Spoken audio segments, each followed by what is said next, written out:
Alhamdulillah Rabbil Alamin.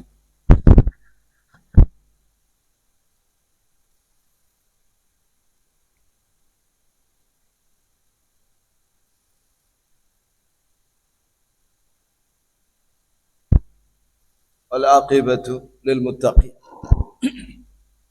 Ja'alana Allah wa iyyakum minhum bi'afiyah. Asyhadu an la ilaha illallah wahdahu la syarika lah. Wa asyhadu anna Muhammadan abduhu wa rasuluh. Sallallahu alaihi wa ala alihi wa ashabihi wa man tabi'ahum bi ihsan ila yaumiddin. Wa sallama tasliman katsiran.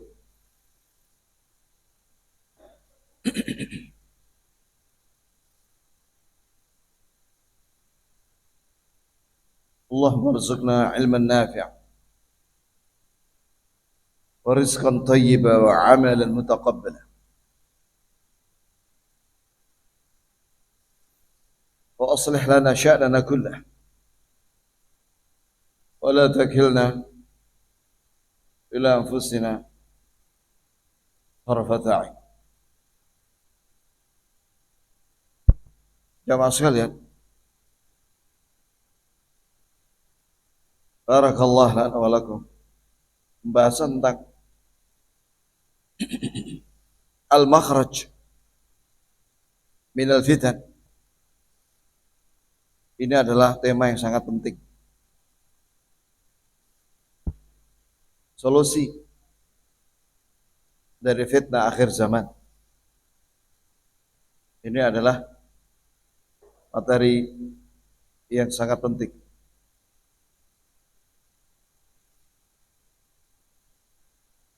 Mengapa? Karena di dunia ini ada fitnah. Sebagaimana Allah Azza wa Jalla berfirman dalam surah Al-Hajj,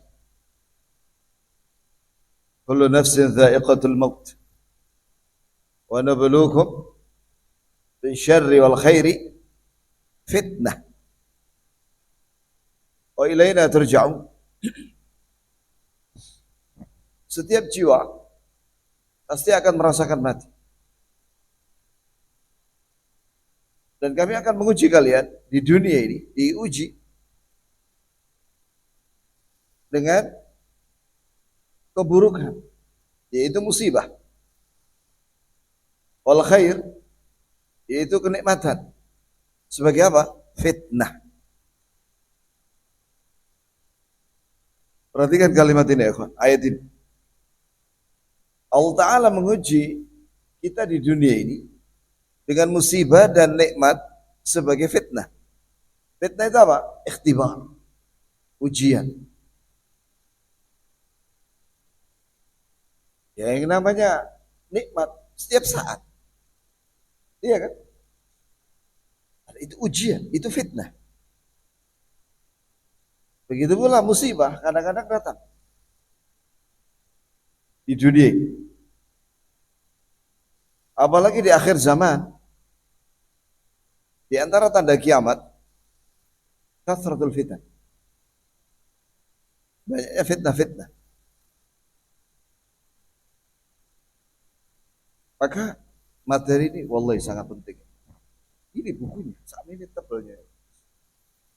Al-fitan haqiqatuha wa subul wiqaya minha. Fitnah-fitnah hakikatnya dan bagaimana cara selamat dari fitnah. Karya Profesor Dr. Sulaiman bin Abdullah bin Hamud Abul Khair.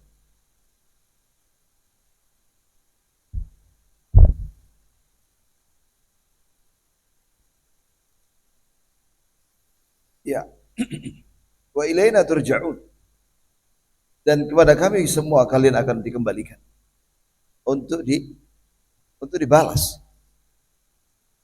Apakah dengan nikmat itu bersyukur atau tidak? Ashkuru atau akfur? Apakah aku bersyukur dengan nikmat itu atau aku kufur nikmat? Doa Nabi, Allah menja'alna minasyakirin li ni'amik mutnina biha alaik qabilina laha wa atimmaha alaik. Ya Allah, jadikanlah kami sebagai orang-orang yang bersyukur atas segala nikmat. Itu doa Nabi itu ya. Mutnina biha alaik, yang senantiasa memujimu dan menyanjungmu ya Allah atas semua nikmat ini. Qabilina laha, yang menerima, kami menerima nikmatmu itu, yakni qanaah. Kemudian wa atimmaha alaina, dan sempurnakanlah nikmat itu untuk kami ya Allah. Ada ujian berubah, ada fitnah berubah apa? Musibah.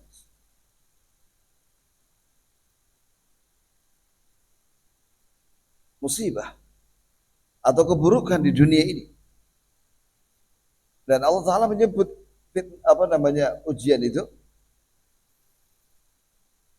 disebutkan dalam Al-Quran surah Al-Baqarah, وَلَنَبَلُوَنَّكُمْ بِشَيْءٍ مِنَ الْخَوْفِ.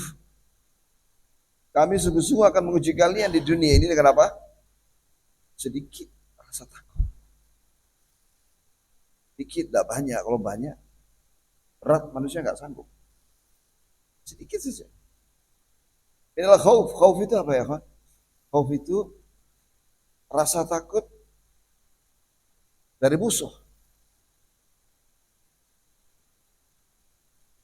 Ya. Wal ju', dan sedikit lapar. Ya, ini ujian ini, takut dan lapar ini nyata di Gaza. Nyata di mana? Di Gaza.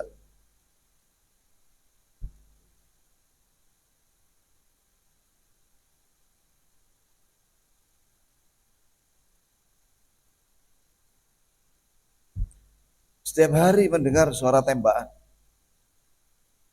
rudal, dan lain-lain. Kaum muslimin di Gaza. Dan mereka lapar. Sampai mati lapar. Yang bilang siapa? PBB. Walaupun sudah telat mengumumkannya itu. Bahwasanya di Gaza terjadi bencana apa? Kelaparan.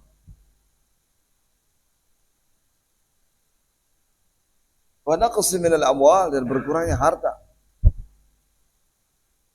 Wal anfus, dan jiwa yang sakit atau mati. Wal thamarat, dan juga berkurangnya buah-buahan.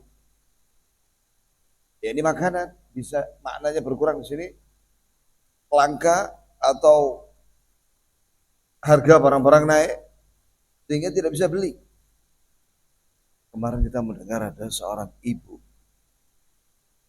dia itu terlilit utang dan lapar di Jakarta, di Bogor apa Jakarta. Dia membunuh anak. Setelah itu dia bunuh diri. Dan dia nulis di situ, biarkan saya masuk neraka, tapi anakku masuk surga. Coba lihat ya. Ya, betapa beratnya fitnah ini di akhir zaman.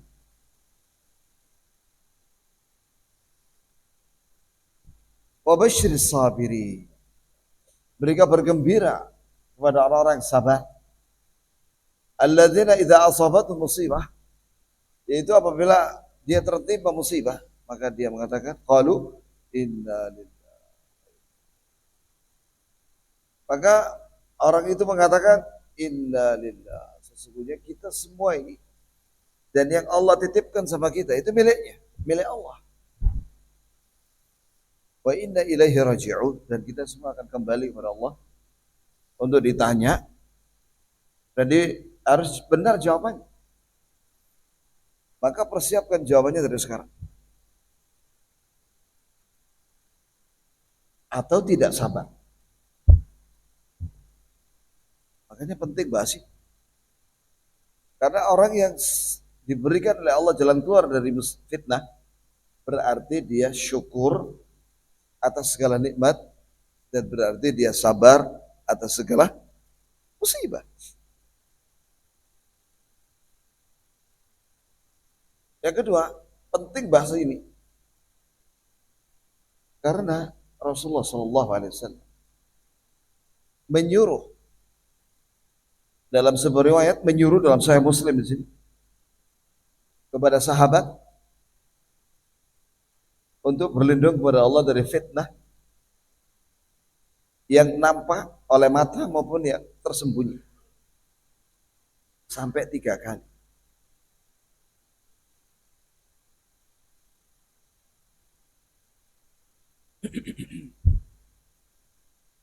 Dalam Sahih Muslim dari Zaid bin Thabit, bainama Nabi sallallahu alaihi wasallam fi ha'itin li Bani Najjar ala baghlatin lahu. Ketika kata Zaid bin Thabit radhiyallahu anhuma atau radhiyallahu anhu, berkata Zaid bahwa ketika Nabi sallallahu alaihi wasallam di kebun kurma miliknya Bani Najjar, beliau naik baghlah. Baghlah itu peranakan kuda dan badai. Itu namanya baghlah. Wa nahnu ma'ahu. Dan kami bersama Rasulullah sallallahu alaihi wasallam. Id hadith bihi fakadat tulqihi.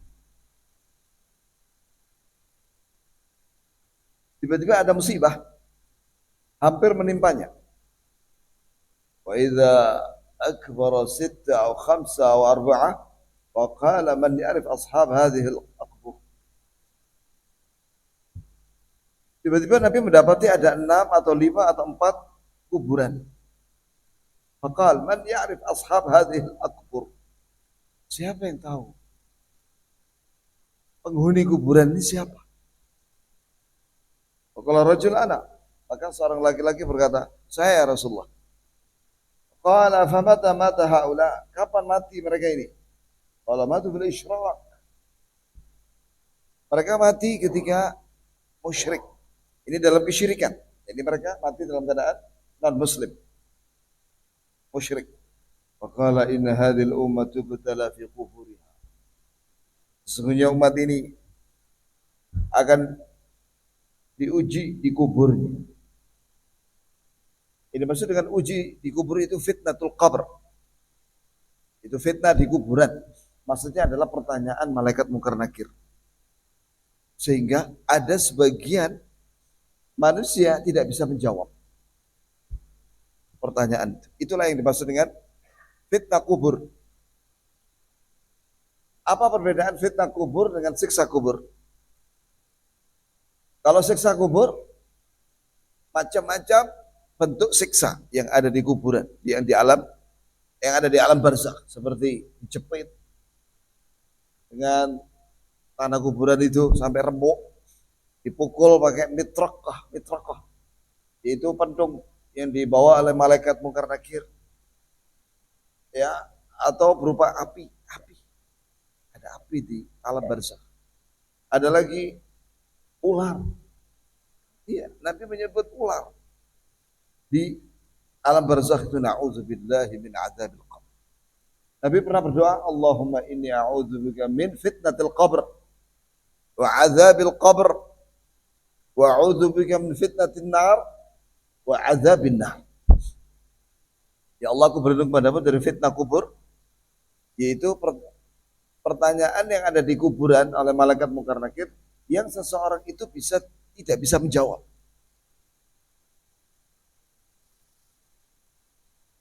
Wa adzabin nar, dan dari berbagai macam siksa yang ada di wa adzabil qabr, dan siksa kubur.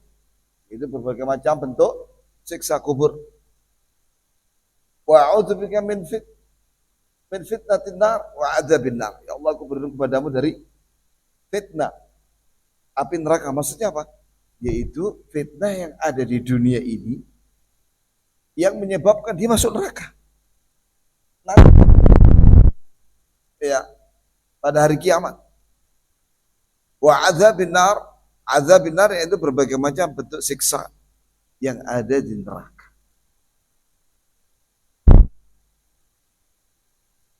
Baik. Mari kita kembali kepada hadis ini ya.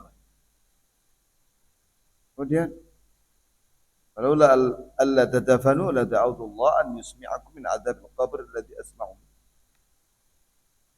Sekiranya kalian tidak saling mengubur, maksudnya kalian tidak mengubur mayat, sekiranya kalian tidak mengubur mayat, saya akan berdoa kepada Allah agar Allah memperdengarkan kepada kalian siksa kubur yang aku mendengar sekarang itu.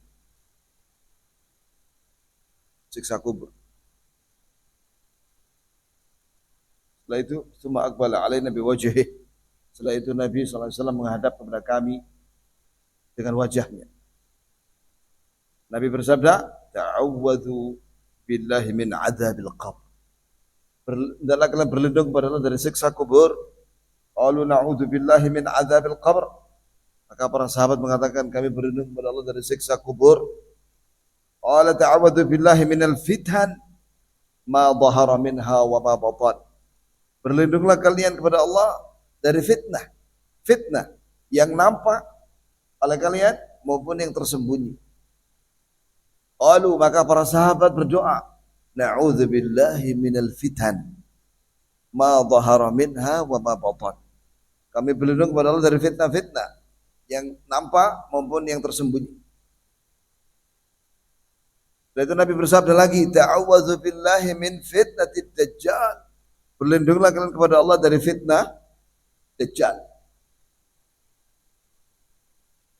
Ini sudah sering kita sampaikan di majelis ini. Dajjal itu, dia akan keluar di akhir zaman. Pemuda yang rambutnya keribuk dan dia badannya tegap, besar. Ya, kemudian dia di antara kedua matanya itu ada tulisan kafir. Kemudian salah satu matanya buta. Salah satu matanya buta. Dan dia mengatakan bahwa dirinya Tuhan. Dia minta disembah. Dan dia menyuruh siapapun yang tidak menyembah dia akan dibunuh sama dia oleh dia dan tentaranya. Ada seorang pemuda dari Bani Tamim yang kemarin saya bacakan itu dibunuh itu akhirnya.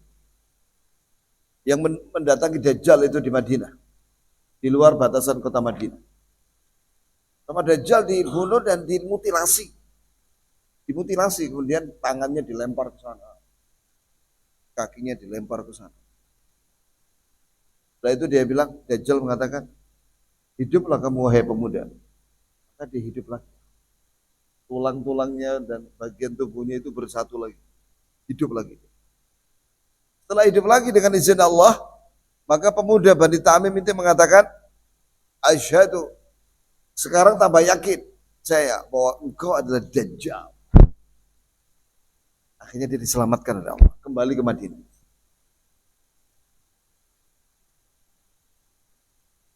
Qalu, maka sahabat berdoa, na'udzu billahi min fitnatid Dajjal. Kami berlindung kepada Allah dari fitnah ad-Dajjal. Dan jangan sekalian, barakallahu lana wa lakum. Fitnah itu banyak penyebutannya dalam Al-Quran dan hadis. Contohnya, innal ladzina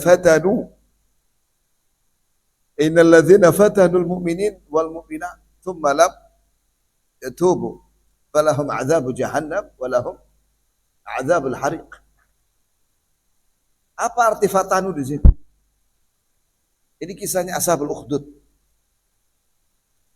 Kisah Ashabul Ukhdud itu terjadi sebelum Abraha datang ke Yaman. Abraha itu dari Ethiopia. Itu ada seorang raja zalim.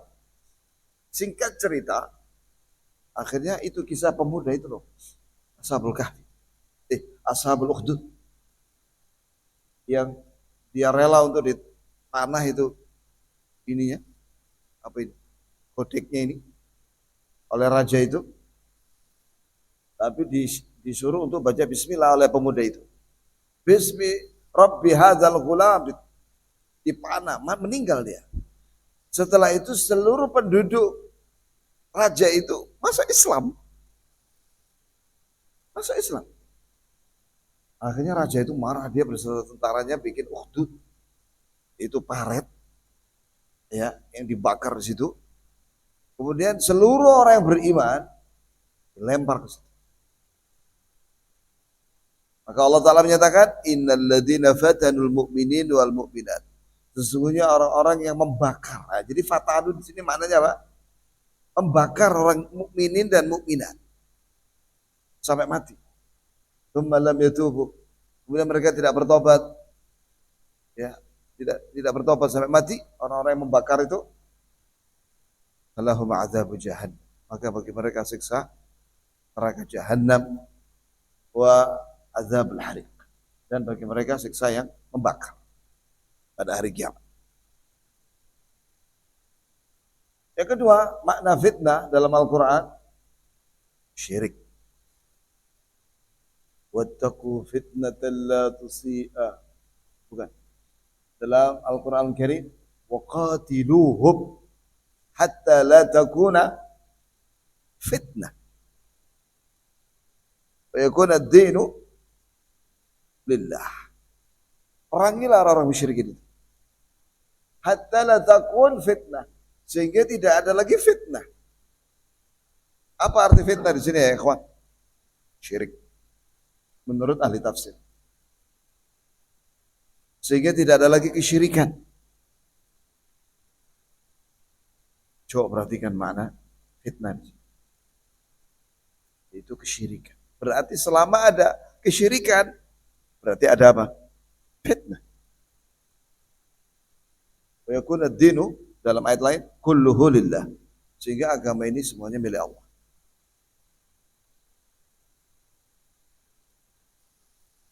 Yang ketiga, wal fitnatu asyaddu minal qatl. Fitnah itu lebih berat daripada pembunuhan. Apa maksudnya fitnah di sini ya? Konteks ayat ini berkaitan dengan syirik. Lihat aja. Surat Al-Baqarah itu. Konteksnya berkaitan dengan apa? Syirik. Maka Allah Ta'ala menyatakan wal fitnatu asyaddu minal qatl. Ya, ini maknanya kesyirikan yang dilakukan oleh orang-orang kafir Quraisy di Mekah. Asyaddu lebih berat dosanya, bobotnya, dosanya itu daripada pembunuhan di kota Mekah.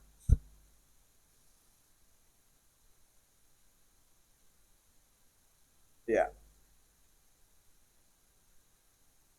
Sehingga makna fitnah secara syar'i, baik dalam Al-Quran maupun Sunnah, apalagi zuhurul fitnah, munculnya fitnah-fitnah di akhir zaman, itu semua isinya keburukan. Mengapa di akhir zaman banyak fitnah, keburukan?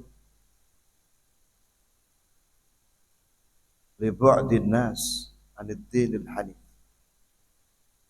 Karena jauhnya manusia dari agama yang hanif.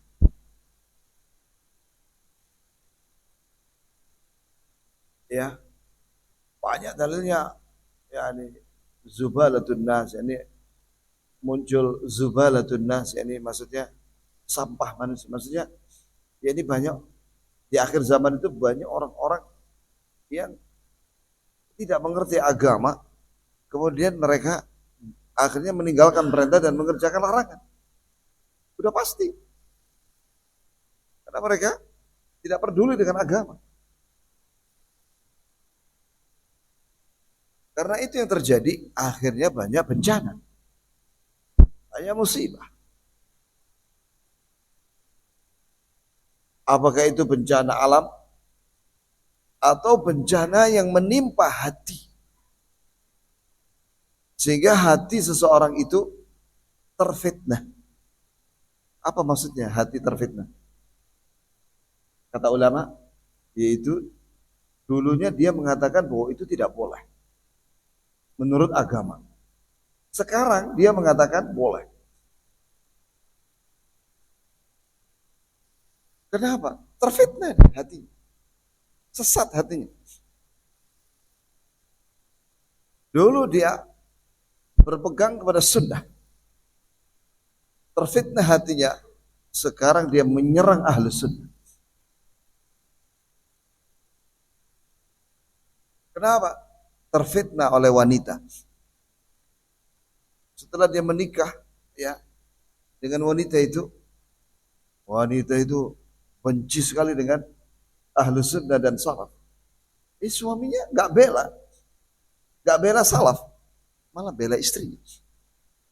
Saya kasih nasihat, tulisan. Ini dokter, dokter. Ya, saya kasih nasihat, nggak terima.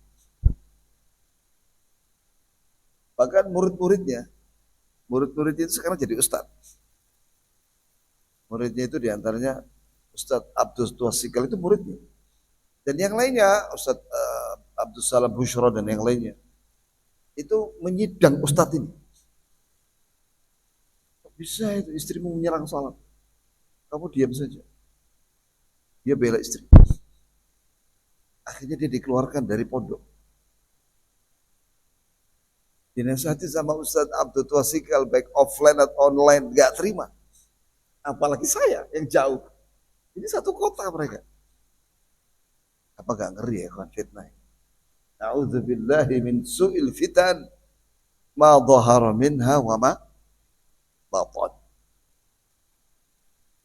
Kita berlindung kepada Allah dari buruknya fitnah yang nampak maupun yang tidak nampak. Bukankah kita setiap sholat ya Pak diwajibkan? Kata siapa ini? Syekh Al-Albani dalam sifat sholat Nabi. Hukumnya wajib berdoa sebelum salam. Allahumma inni a'udzubika min azabi jahannam wa min azabil qabri wa min fitnatil mahya wal mamat wa min syarri fitnatil masihid dajjal.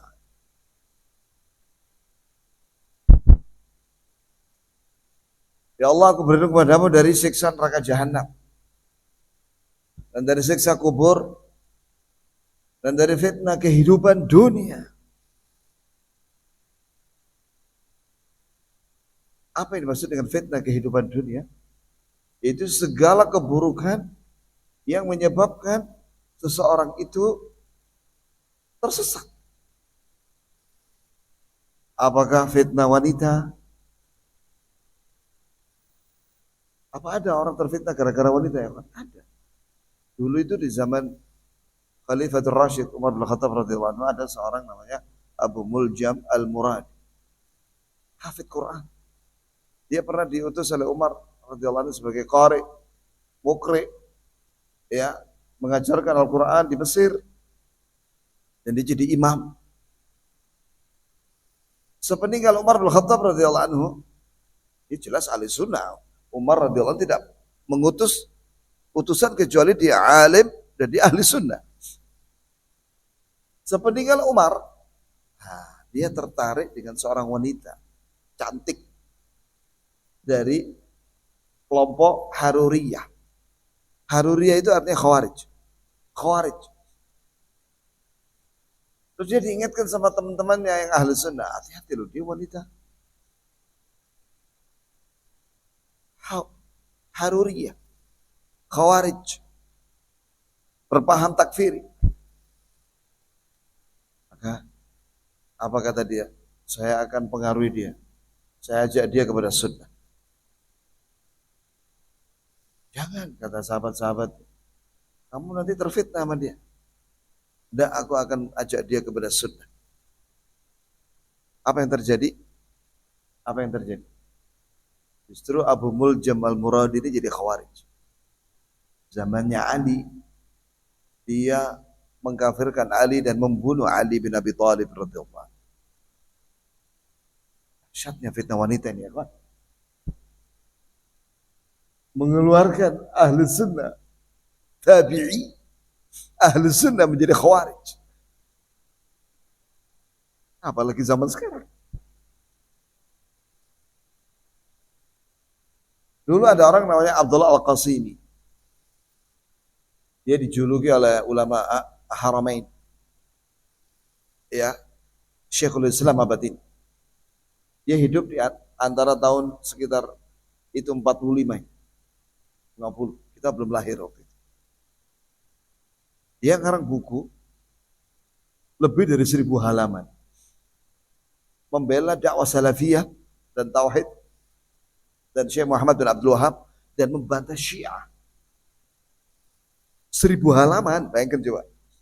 Zaman sekarang kalau ada orang bantah Syiah 1000 halaman ya luar biasa ya kawan. Doktor itu. Ya. Bagaimana akhirnya Abdullah Al-Qasimi murtad? Ketika dia pergi ke Mesir, dia menikah dengan wanita Mesir. Yang mana wanita Mesir ini tinggal di lingkungan mulhid. Di situ banyak orang komunis. Komunis, ateis. Jadi antum jangan mengira bahwa di Timur Tengah itu semuanya Muslim. Tidak ya kawan. Banyak ateis juga. Lah ini teman nongkrongnya mulhid. Abdullah Al-Qasimi ketika pindah ke Mesir berubah. Teman duduknya, teman ngopinya itu orang ateis. Akhirnya dia terpengaruh. Di akhir hayatnya sebelum mati dia ngarang buku, salah satu judulnya Hadhihi hiyal aghlal. Inilah beban manusia. Apa itu? Semua agama. Menurut dia, seluruh agama di dunia ini menjadi beban masyarakat. Mirip seperti perkataannya Aidit, agama itu candu masyarakat. Agama itu candu masyarakat. Aidit itu Arab. Ya kan? Aidit itu Arab. Dulu itu ada orang-orang Arab di Indonesia. Aidit. Kemudian ada satu lagi Barakhbah. Dan yang lainnya itu berafiliasi dengan komunis. Jadi jangan kaget. Ya, ada di antara mereka yang berpaham komunis. Dan Abdullah Al-Qasimi kata ulama mati dalam keadaan ateis. Enggak ngeri ya kawan. Di zaman Nabi SAW ada seorang yang berjuang berperang itu sampai dipuji oleh para sahabat. Hadisnya Sahih Bukhari Muslim. Kata Rasulullah, Pak, huwa min ahlin nar. Dia ahlun nar. Kaget para sahabat. Maka kata seorang sahabat, aku akan menemui dia. Aku akan melihat kondisi. Maka sahabat ini mendatangi dan bertamu dan melihat bahwa orang itu yang berjihad tadi itu terluka parah. Luka-luka. Ternyata dia di malam hari ambil tombak atau pedang. Kemudian ujungnya yang tajam itu diletakkan di dadanya. Kemudian dia tahamala. Tahamala itu menusukkan badannya dengan kuat ke tombak atau pedang itu. Dan dia mati. Bunuh diri. Maka sahabat ini datang kepada Rasulullah. Asyhadu annaka Rasulullah. Aku bersaksi bahwa engkau adalah utusan Allah. Yang kau beritakan bahwa dia ahlun nar, ahlun nar. Dia mati bunuh diri ya Rasul. Pertanyaannya, mengapa ini orang yang berjihad, perang, dan dipuji oleh para sahabat karena keberanian dia melawan orang kafir, tapi ahlun nar? Mengapa ya? Kata ulama, ini seperti hadis Nabi SAW. Inna rajul la ya'malu bi'amali ahli jannah hatta ma yakun bainahu wa baina ila dhira' fa yasbiqu 'alaihi al-kitab fa ya'malu bi'amali ahli an-nar fa yadkhuluha. Sungguh ada seorang nampak dohirnya dilihat oleh manusia, dia ini ahlul jannah. Amalannya itu soleh, rajin sholat. Seperti sahabat itu. Ya kok sahabat? Ya orang itu ya, yang berjihad.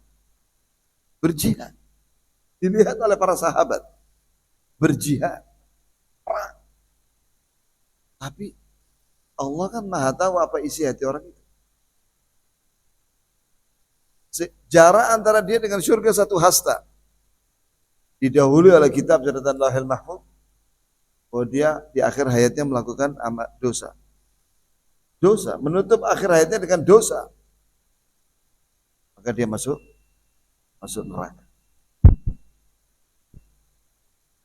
Dosa apa dia itu? Bunuh diri. Pertanyaannya, apa yang menyebabkan dia bunuh diri? Kata ulama, ketika menjelaskan di situ, lidasa isil qalb, karena ada dosa-dosa dalam hatinya yang manusia tidak tahu, tapi Allah tahu. Apa itu? Riya. Riya. Jangan meremehkan riya ini. Bukankah 3 orang yang pertama kali disiksa di neraka itu orang riya semua? Baik itu yang mati syahid, atau yang hafid Quran, atau yang dermawan, itu masuk neraka. Karena apa? Riya yang ada dalam hatinya. Kata Allah, kadzabta, bohong kamu. Jahadta liuqal, jadi kamu berjihad ingin disebut sebagai pemberani. Nah, tuh, siapa yang tahu itu? Allah. Kita nggak tahu. Niatnya orang itu berjihad ingin disebut sebagai pemberani atau pahlawan. Tidak ada yang tahu kecuali Allah. Waqad qila, dan kamu sudah dipuji di dunia. Fa umira bihi, maka diperintahkan oleh Allah malaikat Zabani untuk menangkap dia. Fa sahiba ala wajhihi, kemudian dipegang wajahnya, diseret di mana? Di padang mahsyar, hatta ulqiya finnar, sampai dilemparkan. Allah, ngeri ya kawan. Ngeri. Abu Hurairah radhiyallahu anhu ketika menceritakan dari sini, dia nangis. Nangis sampai pingsan 3 kali. Jadi nangis, pingsan, sadar. Nangis lagi, pingsan lagi, terus sadar lagi. Nangis lagi, pingsan lagi. Nah, baru yang keempat baru dia sampaikan dari sini. Maka perlu kita ini ya kawan, memperbaiki hati. Kita bersihkan hati kita dari syirik, dari keyakinan yang salah. Hati-hati loh. Keyakinan yang salah itu termasuk dosa dalam hati.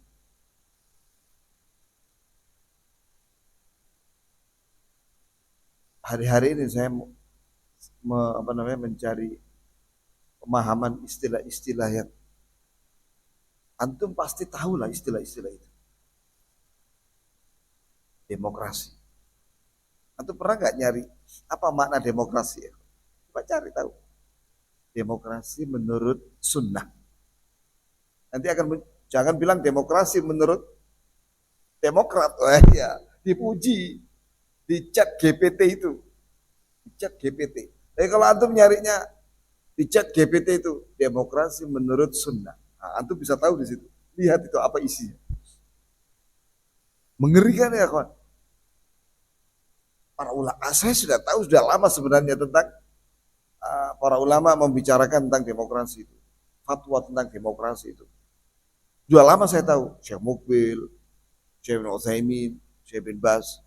Yang paling keras itu Syekh Mukbil. Bahkan ada bukunya, muridnya Syekh Mukbil itu. Rahimahullah. Ada buku. Ya, akibat buruk dari demokrasi. Segini tebal. Coba cari tahu juga antum tentang apa itu kapitalisme. Kapitalis. Ya, itu dilakukan di masyarakat. Kemudian cari tahu apa makna sosialis. Cari tahu apa perbedaannya dengan komunis. Karena itu dilakukan di dunia ini sekarang. Dan itu dosa. Hati-hati loh. Jangan sampai kita menghadap Allah dalam keadaan kita memiliki keyakinan salah. Ternyata kita mati dalam keadaan ateis. Mati dalam keadaan komunis. Mati dalam keadaan sosialis.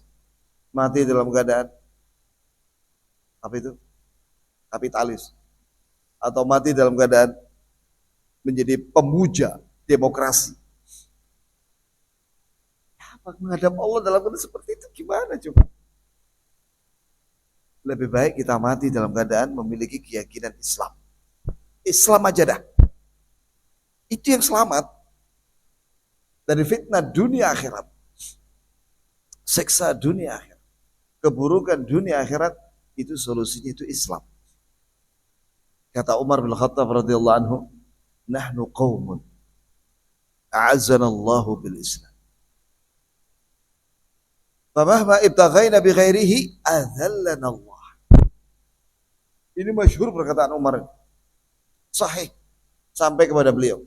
Kata beliau, kami adalah satu kaum, ini bangsa Arab, Quraisy, yang dimuliakan oleh Allah dengan Islam.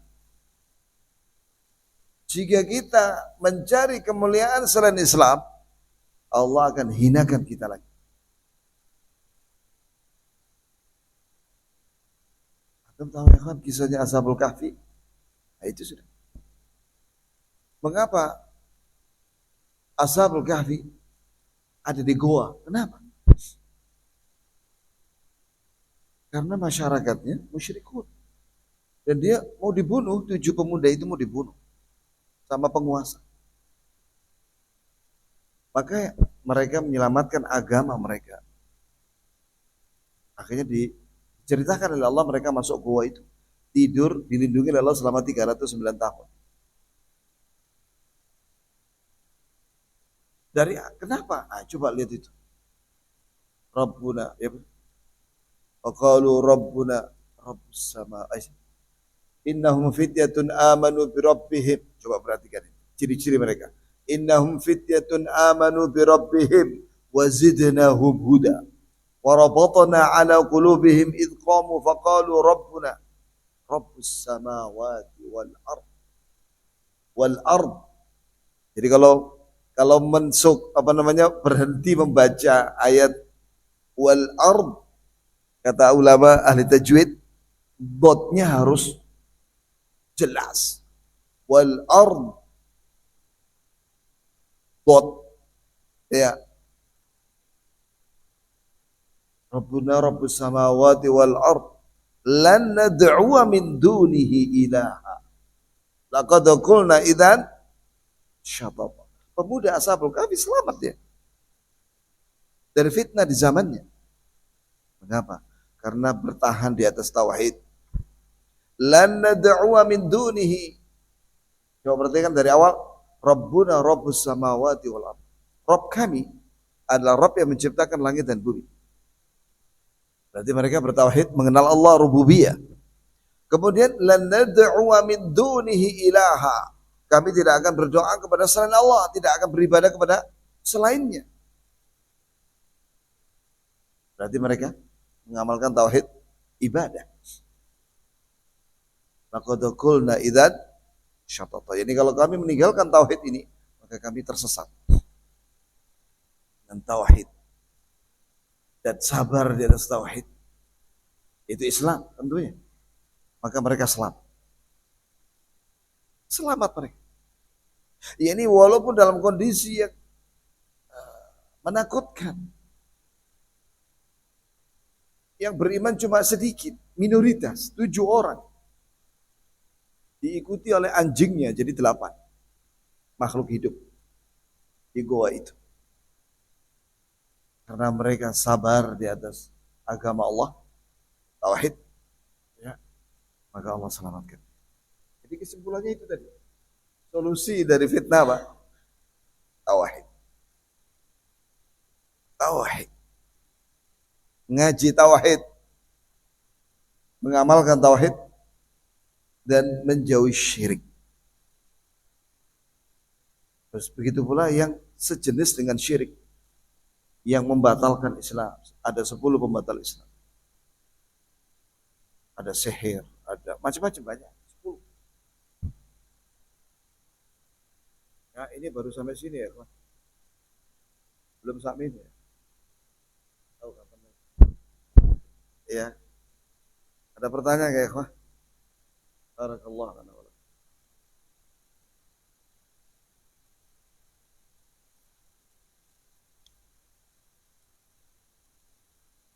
keyakinan. Oh iya Pak.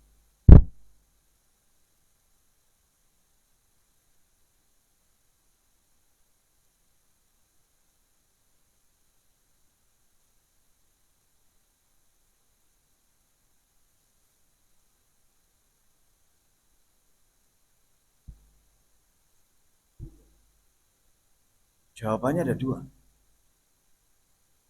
Bisa jadi nggak boleh karena itu suudzon. Apabila dia sudah mujahadah sungguh-sungguh untuk ikhlas dan sunnah. Ketika ada perasaan bahwa dia tidak diterima dari awal sampai akhir, berarti dia suudzon sama Allah. Karena dia sudah mujahadah sungguh-sungguh ikhlas dan sesuai dengan sunnah. Yang kedua, bisa jadi nggak diterima amal. Jika asa al-amal, jika dia amalnya buruk. Misalnya ini dalam hadis, ya ada ada sahih dalam sifat salat Nabi. Kemarin saya bacakan itu hadisnya itu. Ya, Nabi melihat ada orang yang tidak meluruskan punggungnya ketika rukuk dan sujud. Kata Rasulullah, ya, innallaha la yanzur ila rajul la yuqimu sulbahu fi ruku'i wa sujud. Allah tidak akan melihat kepada seorang yang tidak meluruskan punggungnya ketika ruku dan sujud, ini ketika sholat. Terus ada tambahan di situ, walaupun dia sholat 50 tahun.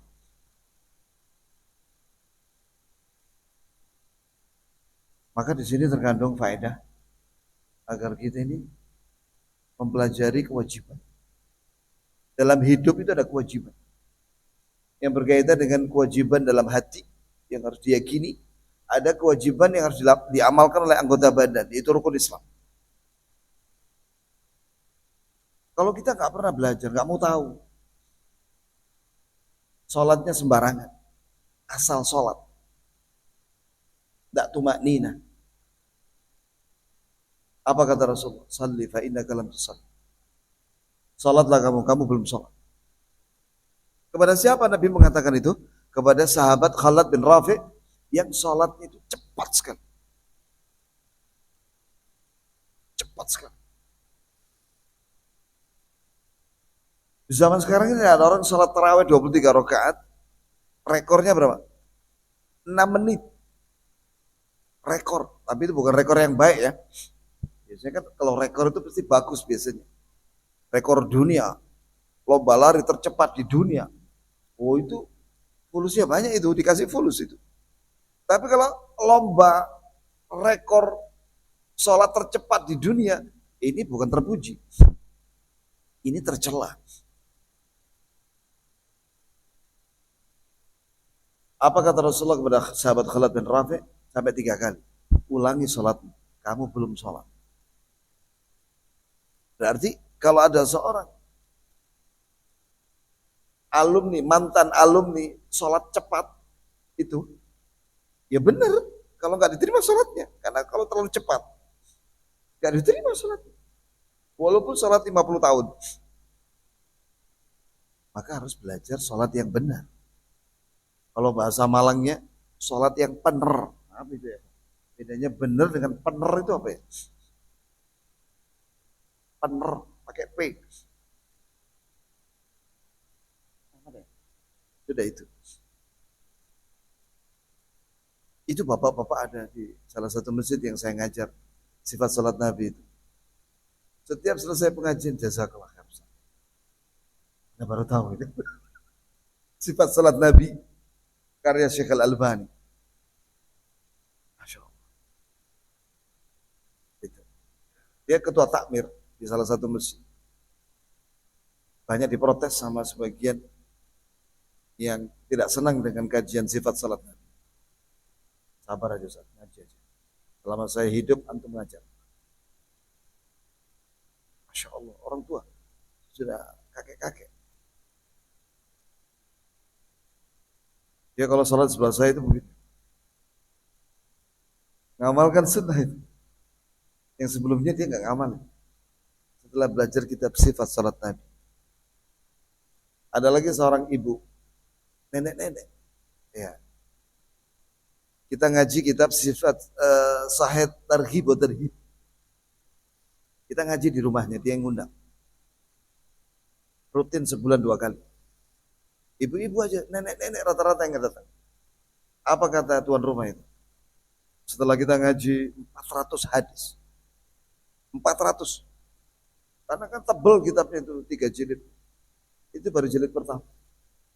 Apa dia bilang, Ustaz? Ternyata nikmat ya ngaji sunnah ini katanya. Jadi dia dapat hidayah setelah ngaji membaca 400 hadis lebih. Dan dia meninggalkan tradisi-tradisi yang tidak sesuai dengan sunnah. Jadi kalau orang belajar, dia akan tahu mana yang benar, mana yang salah. Kalau nggak belajar, nggak akan tahu. Maka jawaban saya ada 2 tadi. Kalau ada orang bilang, aduh kayaknya saya nggak diterima salatku selama 50 tahun atau dari awal sampai akhir. Ya, dilihat dulu selama 50 tahun itu gimana ibadahnya. Kalau sesuai dengan sunnah, itu berarti suudzon sama Allah. Tapi kalau nggak sesuai dengan sunnah, ya asal-asalan, riya, kemudian juga apa itu sum'ah, kemudian tidak sesuai dengan sunnah, mengada-ngada, ya nggak diterima. Maka harus obat dari riya dan dari bid'ah. Belajar, ngaji. Hadis-hadis Nabi SAW. Itu dahsyat itu ya kawan. Membaca hadis Nabi, ya hadis-hadis Nabi SAW. Itu benar-benar hati itu tunduk kepada sunnah. Imam Ahmad itu menghafal hadis 1 juta. Walaupun demikian dia bilang ketika ditanya sampai kapan kita belajar hadis dari kecil sampai mati. Itu Imam Ahmad. Padahal sudah hafal 1 juta hadis. Lah kita orang berapa hadis yang kita hafal ya? Maka kita harus belajar hadis. Hadis. Apakah itu Arba'in Nawawi, apakah itu Bulughul Maram, apakah itu Riyadhus Shalihin, apakah itu Sahih Bukhari, dan yang lain. Demikian kita tutup dengan subhanakallahumma bihamdik. Asyhadu an la ilaha illa anta astaghfiruka wa atubu ilaik. Assalamualaikum.